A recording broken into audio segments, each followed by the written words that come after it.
ఇది పూర్తవగానే ఇందాక దీపారాధన చేశారు కదా, చక్కగా దీపారాధనని రెండు చేతులతో అమ్మవారికి చూపించండి. ఓం శ్రీ మహాలక్ష్మీ దేవ్యై నమః. దీపం సమర్పయామి. దీపారాధన అమ్మవారికి చూపించేసి నమస్కారం చేసుకోండి.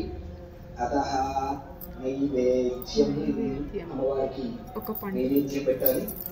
మీకు ఏ వస్తువులు అందుబాటులో ఉంటే శ్రీ మహాలక్ష్మీ దేవ్యై నమః తాంబూలం సమర్పయామి. తాంబూలం అమ్మవారి దగ్గర పెట్టి నమస్కారం చేసుకోండి. తాంబూలం లేనటువంటి పక్షంలో కుంకుమ అమ్మవారి పాదాల దగ్గర వేసి నమస్కారం చేసుకోండి. అయిన తర్వాత పుష్పం తీసుకొని నేను చెప్పేటువంటి చెప్తూ అమ్మవారి మీద నీళ్లు ప్రోక్షణ చేయండి. ఓం శ్రీ మహాలక్ష్మీ దేవ్యై నమః తాంబూల చర్వణ అనంతరే శుద్ధ ఆచమనం సమర్పయామి.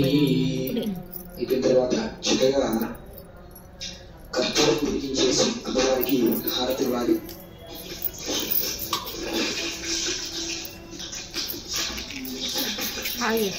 అండ్ లైక్ చేస్తున్నా అసలు కవర్ సౌండ్ కూడా వస్తుంది.